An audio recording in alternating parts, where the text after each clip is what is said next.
Part 1. Tomorrow's Crime Today. My name is Detective Marcus Reed, and I've been investigating crimes in Philadelphia for 13 years. I've learned to trust evidence over intuition, facts over hunches. But that changed the day I received security footage of a murder that wouldn't happen for another 24 hours. The file arrived via anonymous email at 8:47 a.m.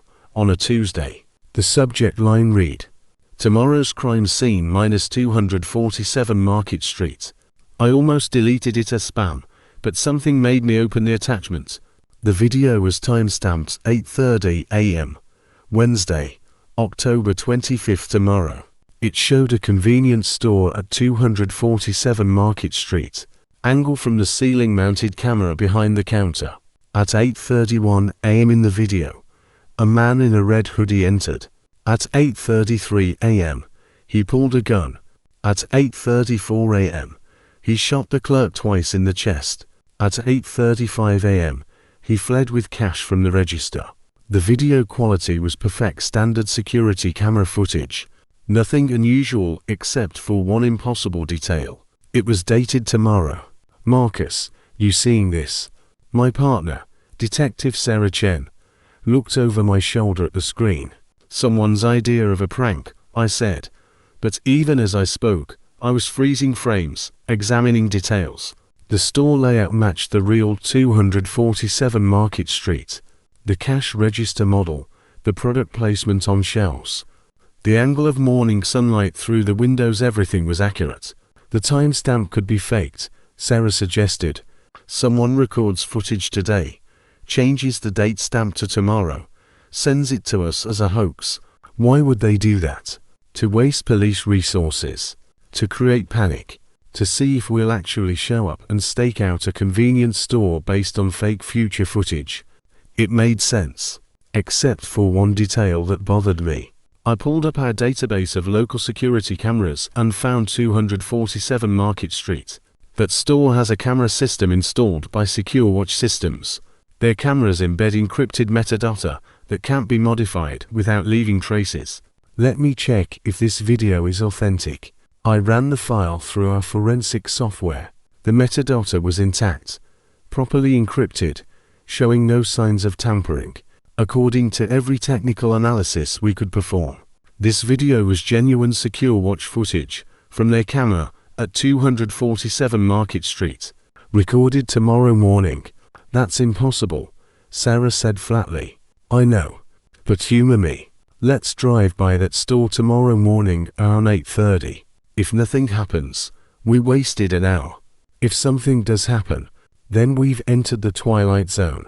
The next morning, Wednesday, October 25th, we parked across from 247 Market Street at 8:15 a.m. The store was open, a clerk visible through the window restocking shelves. Everything appeared normal. "This is ridiculous," Sarah muttered. "We're staking out a crime that exists only in a fake video. 15 more minutes, then we'll know." At 8:31 a.m., a man in a red hoodie entered the store. I felt my blood turn cold. "Sarah, that's him.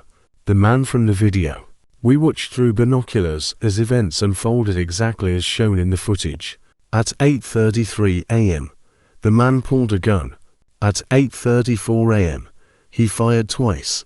"Go, go," I shouted, and we burst from our car, weapons drawn, racing toward the store. We caught the shooter as he exited, tackled him before he could flee. Inside, the clerk lay bleeding on the floor, shot twice in the chest exactly as the video had predicted. Paramedics arrived within minutes. The clerk survived barely. The shooter was arrested, confused about how police had been waiting for him. And I stood in that convenience store, trying to understand how we'd just prevented a murder using footage that documented a future crime. "The video," Sarah said. "Someone sent us footage from tomorrow. This shouldn't be possible, but it happened. We saw it. That video showed us exactly what would occur, down to the second. Back at the precinct, we analyzed the footage again. The shooter matched the man we'd arrested, same height, same build, same red hoodie. The store interior was identical to reality. Even the time of sunlight through the windows matched. This wasn't a recreation or a prediction. This was actual footage of events that had occurred in the future. We need to find who sent this, I told our tech specialist, Officer David Park. Trace the email, find the source. Already tried, David replied. The email was sent through multiple proxy servers and encryption layers. Whoever sent it knows how to stay anonymous. But detective, there's something else. That video file. It came from SecureWatch's secure server. Not from a download or external source, but directly from their internal system. As if their camera at 247 Market Street recorded tomorrow's footage and automatically uploaded it. That's impossible. Cameras record what's happening now, not what will happen later. I'm just telling you what the data shows. That file originated from SecureWatch's servers, with proper authentication and timestamps. Either someone hacked their entire security system to plant fake footage, or their cameras are somehow recording future events. I contacted SecureWatch Systems, requesting information about their camera at 247 Market Street. The company's security director, Margaret Foster, agreed to meet with me that afternoon. Detective Reed, she said, looking nervous as we sat in her office. I need to tell you something confidential. About 3 months ago, we discovered an anomaly in some of our cameras. Specifically, newer models with advanced eye processing. They started uploading footage with timestamps in the future. How is that possible? We don't know. Our engineers have been investigating, but they can't explain it. The cameras function normally in every way except this one impossible detail. They occasionally record and upload footage of events that haven't happened yet. At first we thought it was a software glitch, a timestamp error. But then the footage started matching reality. Events shown in the future dated videos would occur exactly as filmed. How many cameras are affected? 47 installations across the city. All of them newer model secure CAMX systems with quantum processing chips. We've tried disabling them, removing the chips, even destroying some units. But the footage keeps appearing on our servers, uploaded from cameras that are supposedly offline or non-functional. Do the cameras show all future events, or just crimes? Almost exclusively crimes. Murders, assaults, robberies. As if the cameras are specifically focusing on criminal activity that's going to happen. She pulled up a file on her computer. This is what we've received in the past 72 hours. 23 videos, all showing crimes that haven't occurred yet. We've been debating whether to contact police, but we were afraid of looking insane or being blamed for somehow facilitating these crimes. The videos showed various locations across Philadelphia. A mugging in an alley, timestamp showing it would occur tonight at 11:45 p.m. A domestic assault in an apartment, time-stamped for tomorrow afternoon. A convenience store robbery, another murder. A carjacking, all showing future crimes with exact timing. We need to get ahead of these, I said. If we have footage showing when and where crimes will occur, we can prevent them. There's something else, Margaret added hesitantly. Some of the videos show police officers. Sometimes they're investigating the crimes, sometimes they're involved in them. Detective Reed, in 3 of the videos from this morning, I saw you. You appear in footage dated 3 days from now. She showed me the files.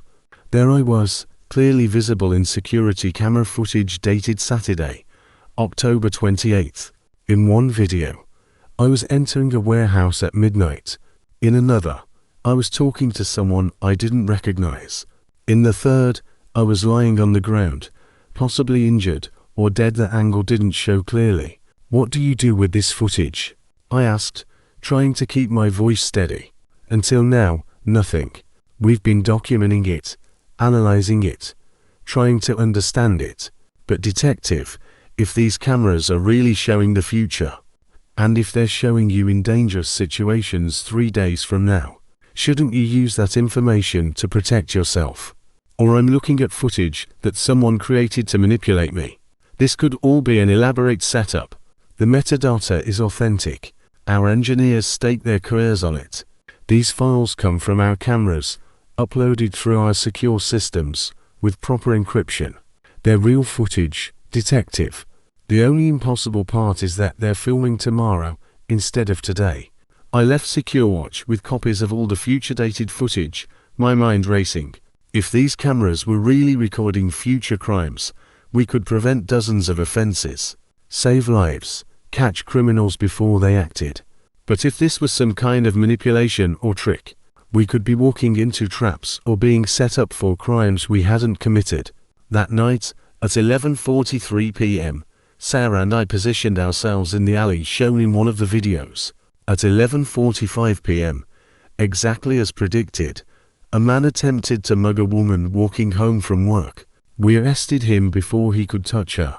The next day, we prevented 3 more crimes using the future footage. Each event occurred exactly as shown, same time, same location, same perpetrators.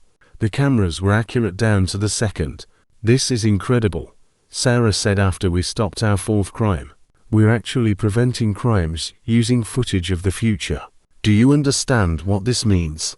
We could eliminate crime in Philadelphia if we monitor all these cameras. But something bothered me. Why are the cameras only showing crimes? Why not accidents or random events? Why specifically criminal activity? Maybe the AI processing is designed to detect suspicious behavior, and it's somehow detecting that behavior before it happens. Or someone is using these cameras for a specific purpose, showing us crimes that they want us to prevent, or crimes they want us to commit.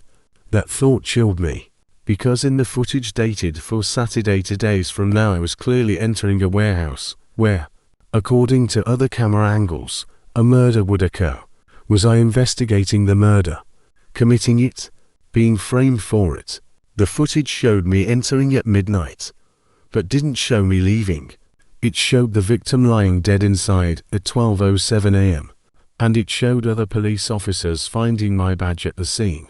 Someone is setting me up, I realized, using future footage to make it look like I'll commit a crime. If I go to that warehouse on Saturday, I'll be walking into a trap. Then don't go, Sarah said. Change the future. If the cameras show you there at midnight Saturday, just don't show up. Stay home, stay with me. Establish an ironclad alibi. But what if the footage is showing a future that will happen no matter what I do? What if trying to avoid it just ensures it happens? The footage kept coming.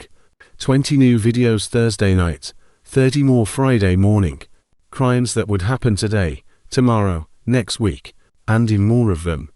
I appeared always in situations that looked incriminating, always at scenes where bad things were happening. Someone was using these cameras to frame me for future crimes, and I had less than 24 hours to figure out who and why before the footage showed me committing murder. Part 2. The predetermined path. Friday morning brought 43 new videos, and in 17 of them, I was visible, always in compromising situations, always at crime scenes, always looking guilty of something. The footage dated for Saturday night showed me most clearly entering the warehouse at midnight, arguing with someone I couldn't identify, and then in footage from 12:08 a.m. standing over a body, holding a gun. They're building a case against you using footage that hasn't happened yet, Sarah said, reviewing the files. If this footage became public, even before Saturday, you'd be suspended pending investigation. You're being set up in the future to destroy your career in the present, or to force me to act in certain ways. Think about it. If I know the cameras will show me at that warehouse Saturday night, I have 3 choices. Don't go and change the future. Go and play into whatever trap is set. Or destroy the cameras and look even more guilty. There's a 4th choice. Figure out who's behind this and stop them before Saturday. I spent Friday diving into SecureWatch's technical details, looking for anyone who might have the ability to manipulate their camera system. The quantum processing chips came from a company called Quantum Vision Technologies, a startup founded 5 years ago by Dr. Elizabeth Monroe. That name again, Dr. Elizabeth Monroe, who seemed to appear in every case involving impossible technology and consciousness manipulation. I'd read about her in classified reports, a scientist who'd disappeared after her research into quantum mechanics and neural interfacing had attracted government attention.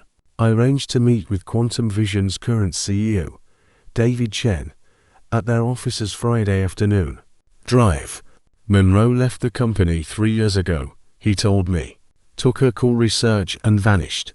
We've been trying to reverse engineer her quantum chip designs, but honestly, we don't fully understand how they work.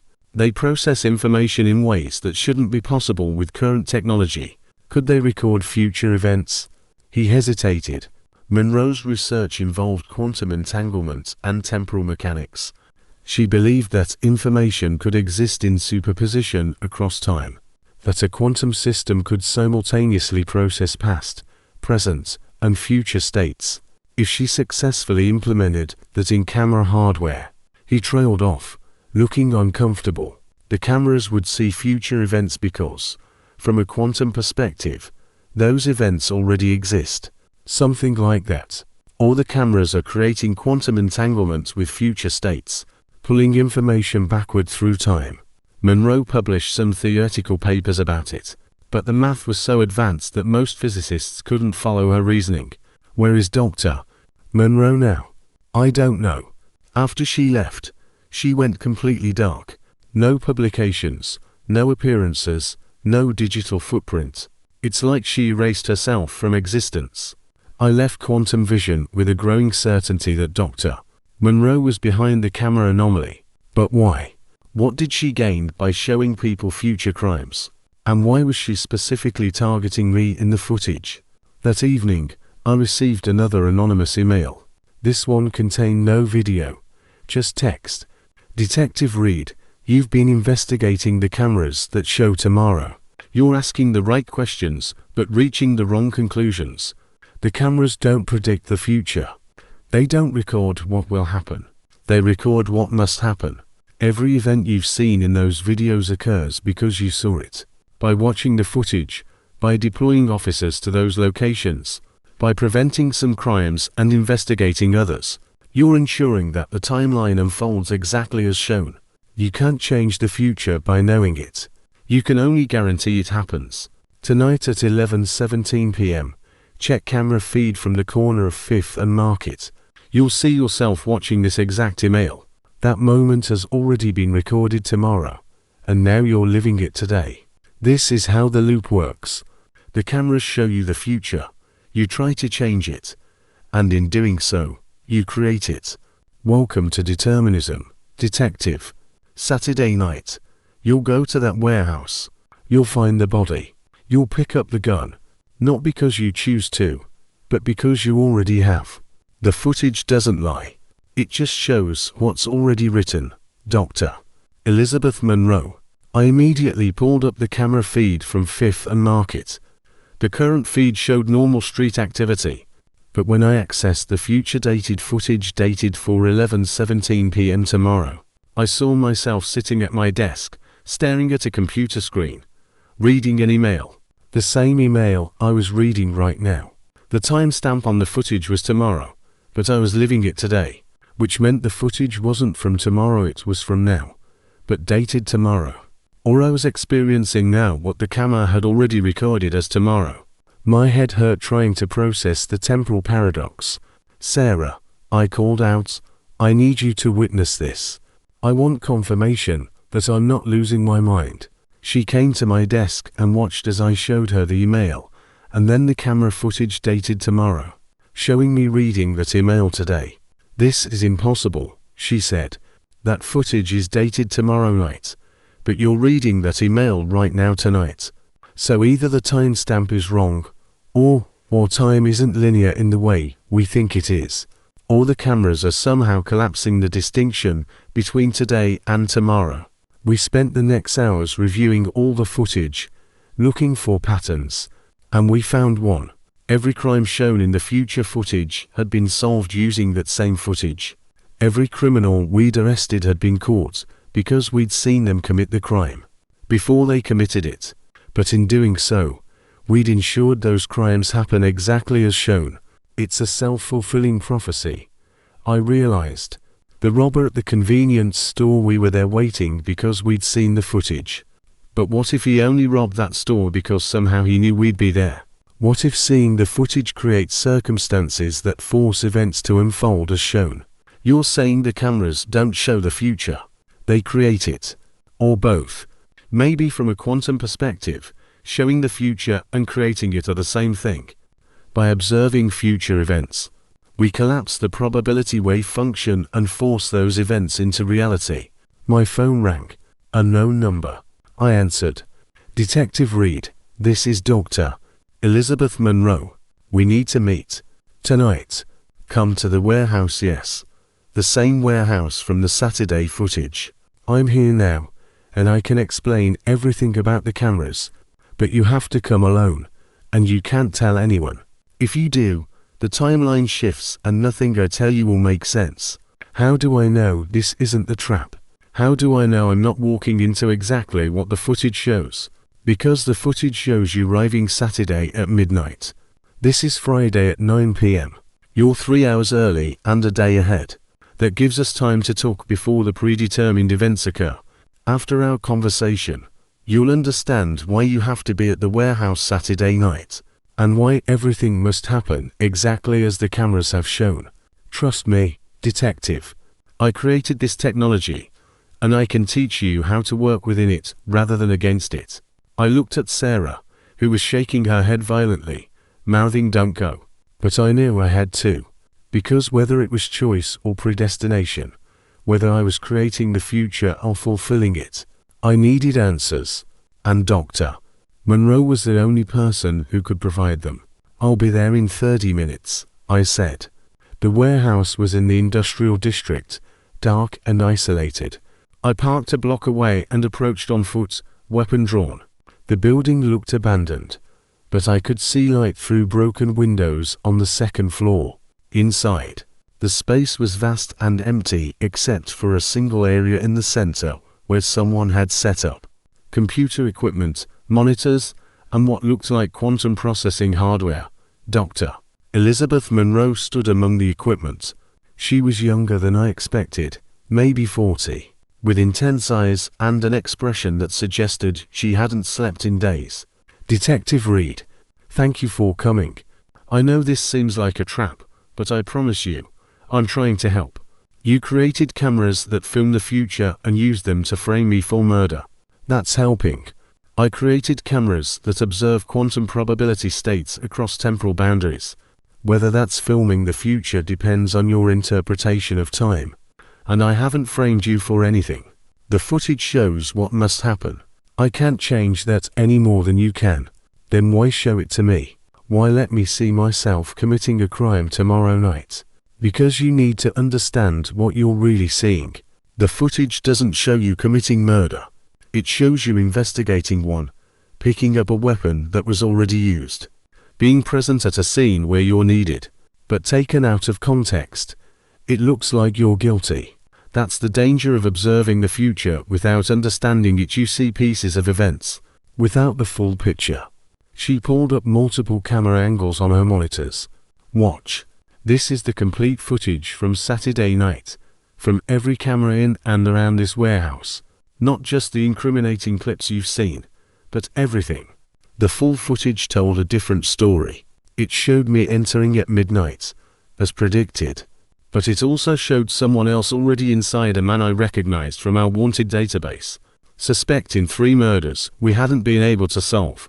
The footage showed him attacking someone, showed me arriving and intervening, showed the fight that resulted in a death but not by my hand. I picked up the gun after it had been used by the killer, contaminating evidence, which explained why my prints would be on it. You're not the killer in this scenario, Monroe explained. You're the detective who stops the killer. But without context, the footage looks damning. That's what I've been trying to show you. Observation without understanding is worse than not observing at all. Why create this technology? Why build cameras that cause temporal paradoxes? Because we need to understand how time actually works. Linear causation is an illusion. Detective. Past, present, and future exist simultaneously in quantum space. My cameras just make that visible. They show us that our choices aren't as free as we think, that cause and effect work in both directions, that observing the future literally creates it. So Saturday night, I have no choice but to come here. Everything is predetermined. Not predetermined, pre-observed. You'll come here because you've already seen yourself coming here. The observation creates the obligation. It's a loop, but it's a loop you can understand and navigate if you know how. Before I could respond, lights flooded the warehouse, police sirens, voices shouting commands to exit with hands up.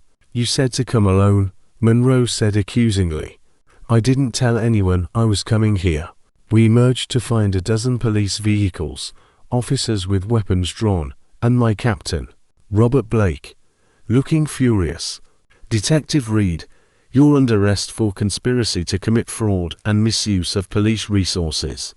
We received reports that you've been fabricating evidence using fake security footage to make false arrests.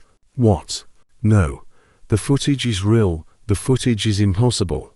Time-stamped for dates that haven't occurred, showing events that haven't happened. Our technical team has determined it's all elaborate fabrications created to make you look like a hero stopping crimes you helped stage. Dr. Monroe is also under arrest for her role in this scheme. As officers cuffed us both, I realized what had happened. Someone had used the future-showing cameras against us, creating a scenario where investigating the technology looked like fraud, where trying to prevent crimes looked like staging them. Check the cameras, I insisted. Check tomorrow's footage. You'll see, there is no tomorrow's footage, Reed, because your cameras can't actually film the future. They're just very sophisticated fake footage generators. And you fell for it. As they loaded us into separate police vehicles, I looked back at the warehouse. Through the window, I could see the monitors still running, still showing footage dated for tomorrow, for next week, for next month, showing crimes that hadn't happened yet, showing me in situations I hadn't experienced yet. The cameras were still filming the future, and tomorrow, every event they'd shown would unfold exactly as recorded, whether I was in prison or free, whether people believed the footage or not. The timeline would continue on its predetermined path, because that's what Dr. Monroe had been trying to tell me. The cameras don't predict the future. They don't create it. They simply observe what already exists in quantum probability space. And once observed, those probabilities collapse into certainty. I'd been observed arriving at the warehouse. I'd been observed investigating a murder. I'd been observed being arrested. All of it was happening exactly as the cameras had shown. And tomorrow, the next set of observations would begin unfolding, with or without my participation. Part 3. Breaking the observation. I spent Friday night in a holding cell, charged with fraud, fabricating evidence, and conspiracy. Dr. Monroe was in a separate cell, maintaining silence despite repeated interrogations. The charges were serious enough to end my career even if I was eventually cleared. But I knew something my captain and the prosecuting attorneys didn't. The cameras were still filming tomorrow, and tomorrow's footage would prove everything I'd said about the technology being real. All I had to do was survive until Saturday and let events unfold as recorded. Except for one problem. The Saturday footage showed me at the warehouse at midnight, free and investigating a murder. But I was locked in a holding cell with no prospect of bail until Monday. How could I be in two places, a cell and a warehouse simultaneously? Unless the cameras were wrong. Unless I'd found the flaw in Dr. Monroe's quantum observation theory. If the cameras filmed the future, but I was physically prevented from fulfilling that future, maybe I could break the loop. Maybe I could prove that observation doesn't always create reality. Sarah visited me Saturday morning, looking exhausted. The department is tearing apart your case files, looking for evidence of conspiracy, staged crimes, fabricated arrests. They think you've been running an elaborate scheme for months. What about the crimes we actually prevented? The convenience store robbery, the mugging, the assaults, those all happened exactly as the footage showed. They're claiming you had inside information. that you knew about the crimes in advance because you helped plan them, then swooped in as the hero detective. It's insane, Marcus. But they're building a case that actually holds together if you ignore the impossible time-stamped footage. What does the footage show for tonight? For right now. She pulled out her phone, showing me files she'd copied before the department seized the evidence. That's the strange part. The cameras are still uploading future footage, but it's changed. The videos from this morning show you in this holding cell at this time, which matches reality. But the videos from tonight still show you at the warehouse at midnight. Both futures exist in the footage simultaneously. That's impossible. I can't be in a cell and a warehouse at the same time, unless you escape, or get released, or there's something about quantum mechanics I don't understand which is probable. Marcus, what if Dr. Monroe was right? What if observing these futures actually forces them to happen? What if right now, by looking at footage showing you at the warehouse tonight, we're creating circumstances that will get you there despite your current imprisonment? As if summoned by her words, a guard appeared at my cell. Read, you're being released. Some kind of technical error with the arrest warrant. Captain Blake is processing the paperwork now. Sarah and I exchanged stunned looks. See, she whispered. The future is forcing itself into reality. The cameras show you at the warehouse, so reality has to bend to make that happen. An hour later, I was free. The arrest warrant had been issued based on false testimony from someone claiming to be a Secure Watch employee, but who didn't actually exist. The charges were dropped pending investigation of who'd filed the false report. It's like reality is rewriting itself to match the camera footage. I told Sarah as we left the station. Someone files a false report to arrest me, but then that report gets exposed as false to free me. All to ensure I'm at the warehouse tonight like the cameras show. So do you go? Do you play into this? I have to, because if I don't, I'll never know what I was supposed to find there, what crime I was supposed to investigate, what truth the cameras are trying to show me. At 11:47 p.m., I drove to the warehouse district. Sarah followed at a distance, back up in case the footage was lying and this really was a trap. At 11:58 p.m., I parked and approached the building on foot, exactly as the cameras had shown. Inside, I found the scene I'd witnessed in the footage. Dr. Elizabeth Monroe lying on the floor, shot twice in the chest, blood pooling around her body. The murder weapon, a 9mm pistol, lay beside her, and standing over her body, looking shocked, was Captain Robert Blake. Marcus, he said, seeing me enter. This isn't what it looks like. I didn't. She called me, said she had evidence that would clear you. And when I got here she was all ready. Don't touch anything, I said, pulling out my phone to call it in. But before I could dial, I heard sirens approaching. Multiple units, arriving exactly at 12:02 a.m. according to the camera footage's timeline.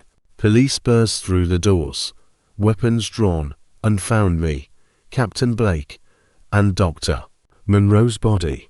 The scene looked exactly as the footage had predicted except for one detail. The cameras hadn't shown clearly. Dr. Monroe wasn't dead. She opened her eyes as officers approached, blood spreading from wounds that weren't fatal, positioned precisely to look lethal without hitting vital organs. Detective Reed, she said weakly, you came exactly when the cameras said you would. Captain Blake arrived when predicted. The police are here on schedule. Everything is unfolding as observed. You shot yourself, I realized. You staged this to prove your point about the cameras, creating reality through observation. I showed the cameras a future where I was shot at this time, in this place, with specific people present. And reality had to make that future happen. The universe bent itself into the shape I'd observed. That's the power and the danger of this technology. Paramedics arrived, treating Monroe's wounds, while officers secured the scene. Blake was taken in for questioning about why he'd been present. I was questioned about my role. And through it all, the cameras kept filming, kept uploading footage of tomorrow, next week, next month. The next morning, Sarah and I reviewed the newest footage. It showed the aftermath of Dr. Monroe's shooting investigations, reports, hearings, but it also showed something else. The cameras being dismantled, the footage files being destroyed, Dr. Monroe's technology being classified and buried by government agencies. They're going to make this all disappear, Sarah said. Seize the cameras, classify the technology, pretend it never happened. Can they do that? The cameras are installed in private businesses all over the city. The footage shows them doing it, which means, if Monroe's theory is right, it will happen because it's been observed, and it did. Over the next week, federal agents from agencies we weren't allowed to identify seized all secure Chemex cameras, confiscated footage files, and classified Dr. Monroe's research as a matter of national security. Business owners were told the cameras had security vulnerabilities and needed to be replaced with older models. Dr. Monroe vanished into federal custody. Her fate unknown. The official story was that she'd suffered a breakdown and attacked Captain Blake, who defended himself. I was cleared of all charges but warned to never discuss the case publicly. The cameras stopped uploading future footage. The warehouse was demolished. All physical evidence of the quantum observation technology was erased or locked away in classified facilities. But I kept one file, the last piece of future footage uploaded before the cameras were seized. It showed a date 5 years from now, a location I didn't recognize, and people I'd never seen. Except for one person, Dr. Monroe was alive and well in the footage, working in what appeared to be a new laboratory, surrounded by equipment even more sophisticated than before. She was looking directly at the camera, as if she knew I'd eventually see this footage. And she was smiling. The caption embedded in the file read, "The future cannot be stopped, only delayed. Observation will always create reality. When you see this in 5 years, remember, you were warned." The cameras never lied. They just showed you what was always going to happen. And I filed the footage away, hidden in encrypted storage where only I could access it. Every day, I wondered if I should destroy it, delete all evidence of technology that could trap humanity in predetermined futures. But I kept it, because Dr. Monroe had been right about one thing. Observation creates reality, and by observing that 5-year future footage, by knowing that timeline existed, I might be ensuring it would come to pass. The cameras that filmed the future were gone, but the futures they'd filmed were still unfolding, day by day, exactly as recorded. And somewhere, in a facility I couldn't identify, Dr. Elizabeth Monroe was building new cameras, observing new futures, creating new predetermined timelines. Because once you've seen tomorrow, you can't unsee it. Once you've observed the future, you can't unobserve it. The quantum wave function collapses, probability becomes certainty, and the future becomes inevitable. I learned that the hard way, and 5 years from now, I'll learn it again when I open that final file and see whatever future Dr. Monroe has observed for me. The cameras don't lie. They just show you what's already written in quantum probability space, and once observed, it must be experienced. That's not prediction. That's not fate. That's just physics, the strange, terrible physics of observation creating reality. Welcome to tomorrow, detective. It's been waiting for you. The end.